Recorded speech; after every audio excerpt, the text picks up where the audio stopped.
اس وقت اسرائیل اور ایران کی چل رہی ہے اور آگے بہت جلد اناؤنس بھی ہونے جا رہی ہے، تو انہوں نے بھی جنگ اناؤنس کر دی ہے، اسرائیل بھی کر رہا ہے، تو یہ دونوں معاملات آپس میں کنیکٹڈ مزید ہو گئے ہیں اور حالات آپ دیکھ لیں کہ زیادہ گھمبیر ہوتا چلے جا رہے ہیں۔ اسی درمیان ایک اور کام ہوا ہے، جرمن چانسلر کو پتہ نہیں کیا سوجی ہے اور انہوں نے ایران کے خلاف دھمکی داغ دی ہے وہاں سے، "We will not accept Iran attacking Israel with missiles and Tehran is playing with fire"۔ حملہ اسرائیل کرنے جا رہا ہے، دھمکی ایران کو لگائی جا رہی ہے، "and Tehran is playing with fire"۔ ابھی جرمن کی جو فورن منسٹر ہے، کل ان کا ایک بیان آیا ہوا تھا اور دنیا میں بہت کنڈیم کیا گیا، انہوں نے جسٹیفائی کرنے کی کوشش کی ہے جو کچھ اسرائیل کر رہا ہے، سویلینز کو جس طرح سے مار رہا ہے وہاں پر، اس کو جسٹیفائی کرنے کی کوشش کی ہے۔ تو اب جرمن چانسلر نے جو ہے وہ بیان داغ دیا ہے۔ تو یہ اس طرح کے معاملات ہیں۔ آگے ناظرین چلتے ہیں تو لیبنان بارڈر سے جو تازہ ترین خبر سامنے آ رہی ہے، القصوہ کے علاقے میں ایک بڑی لڑائی اس وقت جاری ہے، اور حزب اللہ کے حوالے سے خبر یہ ہے کہ انہوں نے اب تک کا ایک بہت بڑا گھات لگایا ہے اور اس میں بہت زیادہ اسرائیلی فوجی مارے گئے ہیں اور زخمی ہوئے ہیں۔ میں 4 ہیڈ لائنز آپ کے سامنے رکھنے جا رہا ہوں۔ Israeli force fell into a tight ambush, وہ ٹائٹ ایمبوش کے اندر پھنس گئی اسرائیلی فوج، ان دا ٹاؤن آف القصوہ which led to the deaths and injuries of its members, اور اس کے نتیجے میں اس کے جو ممبرز تھے وہ مارے گئے اور زخمی ہوئے۔ The confrontation around the town of القصوہ led to a number of deaths and injuries among the occupation forces and the clashes are still ongoing۔ اسرائیلی فوج جو ہے وہ 50 100 200 اس طرح کی تعداد میں اندر جاتی ہے، تو وہ جو ایک باقاعدہ یونٹ گیا ہوا تھا وہ سارے کا سارا جنا اس میں گھات کے اندر آ گیا، تو بہت ساری ان کی ہلاکتیں وہاں پر ہو گئی ہیں اور پھر پیچھے سے مزید اسرائیلی فوج وہاں پر پہنچی ہے اور بتایا جا رہا ہے کہ اس وقت بھی وہاں پر لڑائی جاری ہے۔ یہ آلموسٹ سینٹر کا علاقہ ہے، ایت الشب کے ساتھ والا علاقہ ہے۔ Violent machine guns and missile clashes are taking place in Eth al-Shab axis, coinciding with clashes in the town of Al-Qaswa۔ Eth al-Shab میں بھی یہ violent clashes جاری ہیں اور ساتھ Al-Qaswa کے اندر، اور machine guns اور باقی تمام جو اسلحہ ہے وہ استعمال یہاں پر ہو رہا ہے۔ Israeli raid on the town of Al-Qaswa where fierce clashes are taking place today with the resistance۔ اب وہاں پر اسرائیلی فضائیہ بھی آ گئی ہے، وہ ادھر سے بومبنگ کر رہی ہے حزب اللہ کی فورسز کے اوپر، یعنی حزب اللہ نے پہلے اسرائیلی فورس کو گھات کے اندر پھنسایا، پیچھے سے مزید زمینی فوج آ گئی، ان کے ساتھ کلیشز ہو رہے ہیں، ساتھ اسرائیلی جو فضائیہ ہے وہ وہاں پر آ گئی ہے اور حزب اللہ کے اوپر وہاں پر بومبنگ کر رہی ہے۔ تو بہت بڑی لڑائی القصوہ کے علاقے میں اس وقت جاری ہے، ساتھ جو فضائی حملے ہیں حزب اللہ کے وہ بھی جاری ہیں۔ رمت ڈیوڈ ایئر بیس حائفہ کے پاس ہے اور سب سے بڑی ایک لاجسٹیکل بیس ہے، اس کو ناظرین اس وقت نشانہ بنایا گیا، اسرائیلی میڈیا اس کو کنفرم کر رہا ہے، اور اس کے علاوہ گلیلی فنگر میں نئے میزائل سالوز جو ہیں وہ اس وقت فائر کی گئے ہیں۔ یہاں پر میں آپ کو بتا دوں کہ اس وقت کارپٹ بومبنگ کی طرف معاملہ چلا گیا ہے، بہت خوفناک، بہت ہولناک بومبنگ اس وقت صدرن لیبنان کے اوپر ہو رہی ہے۔ اگر آپ ویڈیوز دیکھیں تو آپ کو اندازہ ہوگا، ابھی پچھلے کچھ گھنٹوں سے بہت زیادہ اسکلیشن وہاں پر دیکھی گئی ہے اور باقاعدہ کارپٹ بومبنگ کی طرف معاملہ چلا گیا ہے۔ مطلب کارپٹ بومبنگ وہ آخری سٹیج ہوتی ہے بمباری کی، جو آخری سٹیج ہوتی ہے بمباری کی اس کو کارپٹ بمبنگ کہا جاتا ہے۔ اس میں یہ ہوتا ہے کہ بس بم گرتے چلے جاتے ہیں، اوپر سے بم جو ہے نا وہ گرتے چلے جاتے ہیں، اس میں کوئی ٹارگٹ لوکیٹ نہیں ہوتا۔ وہ جیسے افغانستان میں امریکہ آیا تھا تو سب سے پہلے انہوں نے کارپٹ بمبنگ کی، اسی طرح سے انہوں نے عراق کے اندر کارپٹ بمبنگ کی، یعنی یہ آخری سٹیج ہوتی ہے بمبنگ کی جس میں ٹارگٹ کو چھوڑ کر، مطلب کوئی خاص ٹارگٹ نہیں ہوتا، بس ایسے جیسے بارش کے قطرے ہر جگہ پر گر رہے ہوتے ہیں، تو یہ کارپٹ بمبنگ بھی بالکل اسی طرح کی، تو وہ اس وقت شروع ہو گئی ہے پچھلے کچھ گھنٹوں سے۔ تو یہ بہت سنگین صورتحال ہے، پورے کے پورے ولیجز وہ مطلب تباہ کیے جا رہے ہیں، تو یہ سنگین ترین صورتحال، یعنی یہ فل سکیل وار ہے۔ اس میں اگین یہ ایک بات کہنا چاہتا ہوں کہ ابھی بھی مغرب میں اس کو نہ فل سکیل وار کہا جا رہا ہے، نہ اس کو انویژن کہا جا رہا ہے۔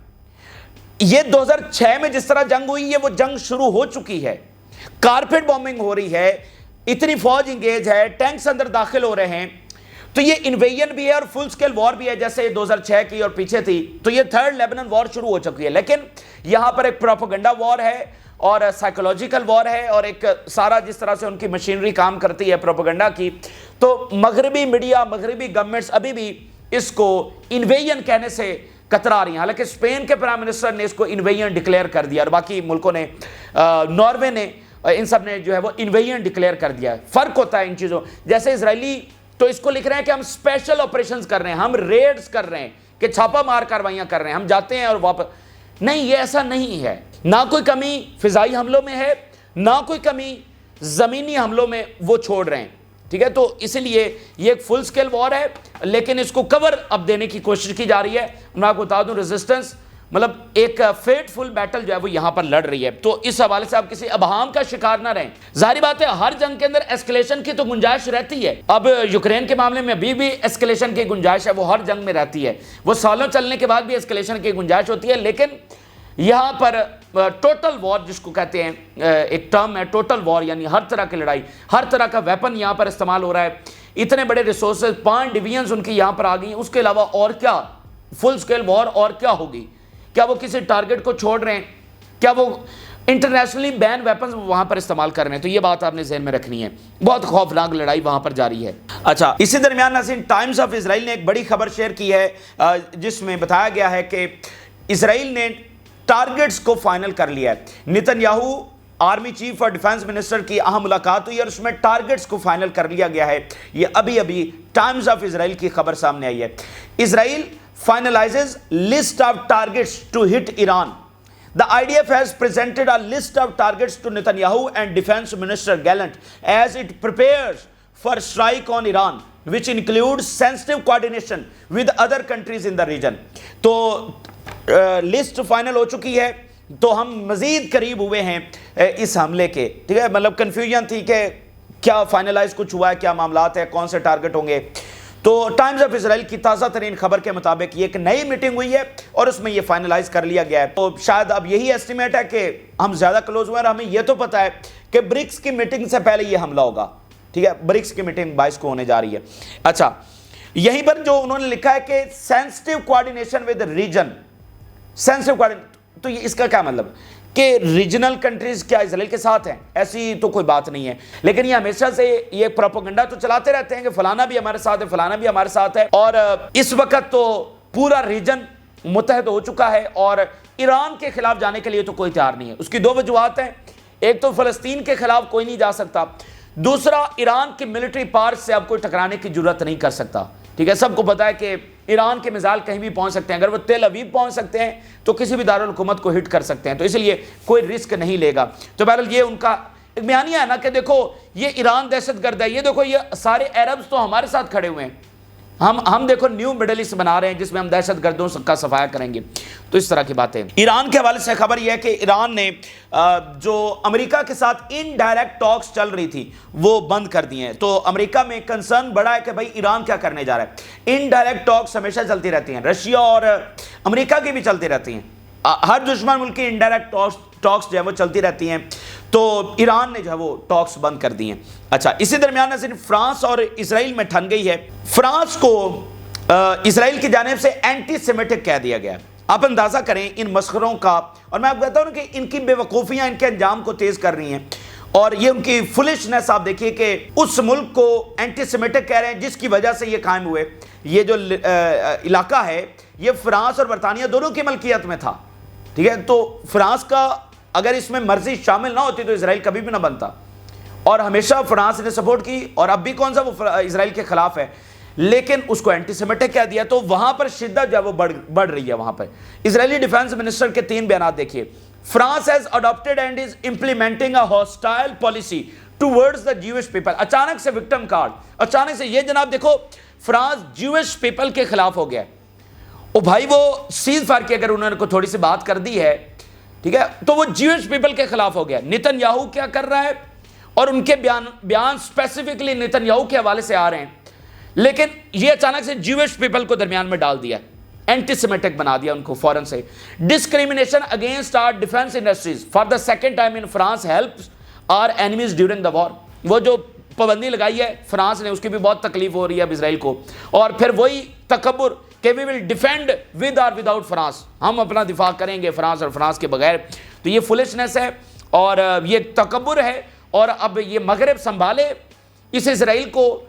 یعنی دیکھیں نا کہ جو مالک کے خلاف نوکر ہونے لگا ہے, تو اب مالک جانے اور نوکر جانے. یہ فلسطینی اور لیبنیز کا معاملہ نہیں, یہ مالک اور نوکر کا معاملہ ہے. اور یہاں پر اس کے جواب میں فرانس کے جو ڈیفنس منسٹر ہیں ان کا بیان آ گیا. انہوں نے کنڈیم کر دیا ہے یونائٹڈ نیشن کی فورسز پر جو اٹیک ہوا ہے. اب آپ کہیں گے کہ اچھا کنڈیم کر دیا تو پھر کیا. یہ میں ان کی لڑائی کا انداز آپ کو بتا رہا ہوں, ہم اس میں صحیح غلط ڈسکس نہیں کر رہے. اس سے پہلے جو یونائٹڈ نیشن کی فورسز پر اٹیک ہوا تو اس پر لفظ استعمال ہوئے تھے انجسٹیفائڈ اور ان ایکسیپٹیبل، کسی نے کنڈیم نہیں کیا تھا۔ اس سٹیٹمنٹ کے جواب میں فرانس نے کہا جی ہم کنڈیم کرتے ہیں۔ اچھا، تو بات آگے بڑھ رہی ہے، اور ساتھ انہوں نے جو کمپنیز کے اوپر پابندی لگائی ہے اس کی کافی تکلیف ہوئی ہے۔ اور میں فرانس اور اسرائیل کی ہسٹری کے حوالے سے بتاؤں، ان کے کافی اختلافات رہے ہیں، اور 1917 اور 1948 والا جو درمیان والا ٹائم تھا، اس وقت زائنسٹ لیڈرز نے یہ کہا کہ وہ برطانوی فوج کی پروٹیکشن چاہیں گے، فرانسیسی فوج کی پروٹیکشن نہیں چاہیں گے۔ تو ایک تاریخی ان کا معاملہ چلتا آ رہا ہے۔ انہوں نے پھر برطانیہ کی فوج 20-25 سال تک یہاں پر رہی ہے، جب تک یہ اسرائیل قائم نہیں ہوا۔ اس وقت تک ان کی آبادیوں کو یہاں پر قائم کرنے کے لیے برطانوی فوج ان کی پروٹیکشن کرتی رہی، فرانسیسی فوج نہیں تھی۔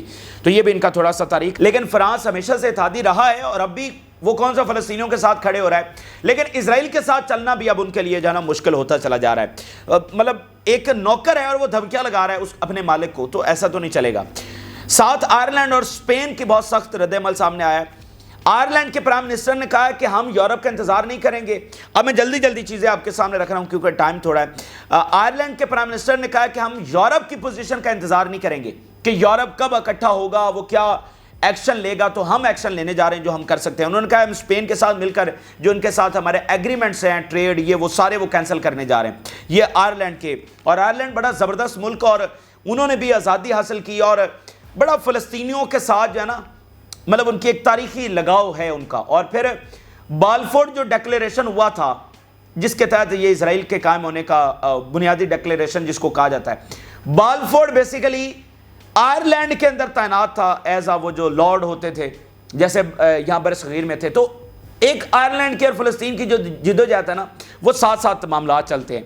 اچھا، یہاں پر ناظرین یورپ اور گلف سمٹ ہوا ہے۔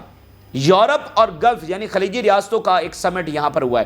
یہ غیر معمولی نوعیت کا ہے، اور یورپ اب دیکھ رہا ہے کہ مڈل ایسٹ سے وہ ڈائریکٹ انگیج کرے، اسرائیل اور امریکہ سے ہٹ کر انگیج کرے۔ اس کا پس منظر آپ کو پتا ہے، اور یہ اب معاملہ چلے گا۔ صرف ہم نے یہ ذہن میں رکھنا ہے کہ یورپ، جیسے میکرون نے کہا کہ اب ہمیں الگ سے اپنا ڈیفنس اور اپنی سیکیورٹی اور اپنے مفادات کو الگ سے ڈیفائن کرنا ہوگا۔ ہم اس کو ایسے ڈیفائن نہیں کر سکتے کہ جہاں پر امریکی مفاد ہے، جہاں پر اسرائیلی مفاد ہے، وہیں پر ہمارا مفاد ہے۔ ایسا نہیں ہے، اب دنیا بدل گئی ہے۔ تو اس تناظر میں یہ چیزیں بڑھ رہی ہیں، اور یہ مطلب امریکہ اس میں نہیں ہے۔ یورپ اور خلیجی ریاستوں کا سمٹ ہوا ہے، امریکہ اس میں نہیں ہے۔ تو یورپ ڈائریکٹ انگیج کر رہا ہے۔ 3 سٹیٹمنٹس میں آپ کے سامنے رکھتا ہوں۔ The European Union and the Gulf Cooperation Council are ready to build a strategic partnership. Strategic partnership کی بات ہو رہی ہے۔ اس کے علاوہ to achieve more progress and prosperity for the world, فلاں بہت ساری باتیں ہوئی۔ تو میں صرف 2 چیزیں کہ اسٹریٹجک اور پراسپیرٹی اور پروگریس، تو مجھے بتائیے اسٹریٹجک پراسپیرٹی یہ کیسے حاصل ہوگی؟ یہ جنگ کے ساتھ تو حاصل نہیں ہو سکتی۔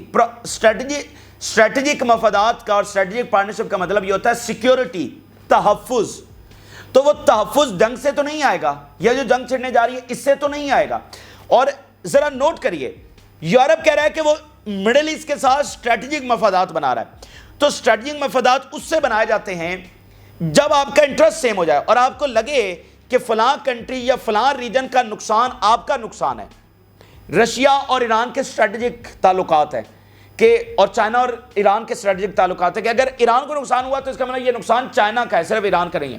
تو یورپ کہہ رہا ہے کہ ہمارے مڈل ایسٹ سے اسٹریٹجک تعلقات، تو مڈل ایسٹ کا نقصان اس کا مطلب یورپ کا نقصان۔ اور پراسپیرٹی، تو پراسپیرٹی اور اسٹریٹجک یہ دونوں گولز کیسے اچیو ہوں گے جب یہاں پر ایک جنگ چھڑ جائے گی؟ تو یہ اس تناظر میں چیزیں جو آگے چل رہی ہیں۔ اچھا، اب یہاں پر ناظرین غزہ کے حوالے سے میں ایک بہت ہی افسوسناک خبر آپ کے ساتھ ضرور شیئر کرنا چاہتا ہوں۔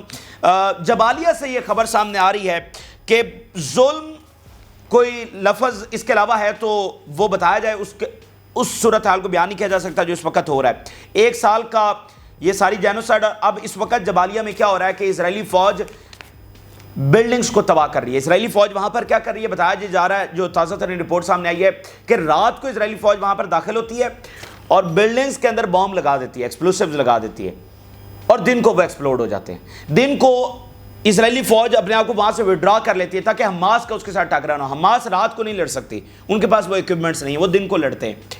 تو دن کو یہ فوج اپنی وہاں سے نکال لیتے ہیں تاکہ حماس سے ٹکرانا ہو۔ رات کو یہ خفیہ طور پر داخل ہو کر بلڈنگز کے اندر بم لگاتے ہیں۔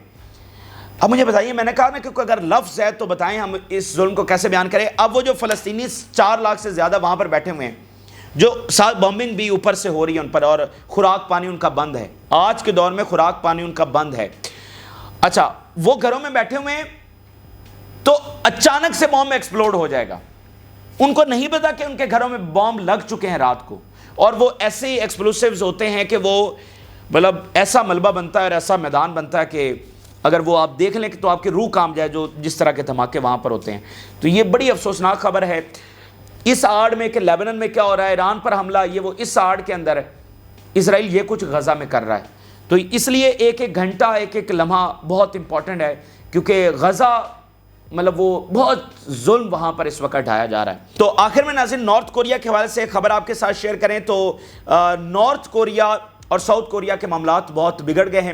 نارتھ کوریا اس وقت جو بفر زون ہے اس میں جو ریل ہے یا جو روڈز ہیں ان کے اوپر شدید بومبنگ کر رہا ہے، وہ پوری طرح سے اس نے اڑا دی ہے۔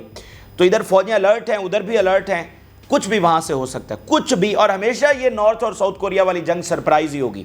مطلب اب دیکھیں نا، فوجیں الرٹ ہیں، بومبنگ شروع ہو گئی ہے، تو یہاں سے ریورس بھی ہو سکتا ہے، ڈی ایسکیلیشن بھی ہو سکتی ہے، لیکن یہاں سے اسکیلیشن بھی ہو سکتی ہے۔ لیکن یہ بات تو طے ہے کہ اگر باقی دنیا میں جنگیں بڑھیں تو یہ جنگ بھی سر کے اوپر ہمیشہ لٹک رہی ہے، یہ کبھی بھی چھڑ سکتی ہے۔ ساتھ خبر یہ ہے کہ نارتھ کوریا، رشیا اور ایران کا جو کوپریشن ہے وہ بہت بڑھ گیا ہے، یہ مغربی میڈیا رپورٹ کر رہا ہے۔ اور زیلنسکی نے کہا ہے کہ اس کا وکٹری پلان یہ ہے کہ وہ نیٹو کا ممبر بنے گا۔ Zelensky reveals victory plan, calls for urgent NATO membership. کہہ رہے ہیں جی ہمارا وکٹری پلان یہ ہے کہ ہمیں جلد نیٹو کا ممبر بنایا جائے۔ رشیا نے جس وجہ سے حملہ کیا، اس وجہ سے کہ نیٹو کا ممبر یوکرین نہیں بنے گا، اور یہ جنگ اس دن ختم ہو جائے گی جس دن یوکرین کہہ دے کہ وہ نیٹو کا ممبر نہیں بنے گا، یہ ہمیں یقین دہانی کروا دے۔ اور زیلنسکی کہہ رہا ہے کہ ہمیں فل فور نیٹو کا ممبر بنایا جائے، اور نیٹو کا ممبر بنے گا تو اس پر حملہ، نیٹو پر حملہ ہوگا۔ تو یہ اس طرح کی صورتحال ہے۔ تازہ ترین تفصیلات آپ کے ساتھ شیئر کی، آپ نے رائے ضرور آگاہ کریں۔ جو لوگوں نے چینل کو سبسکرائب نہیں کیا ان سے ریکویسٹ کریں گے کہ چینل کو ضرور سبسکرائب کر لیں تاکہ ہر آنے والی ویڈیو آپ تک پہنچ سکے۔ اجازت دیجیے، اللہ حافظ۔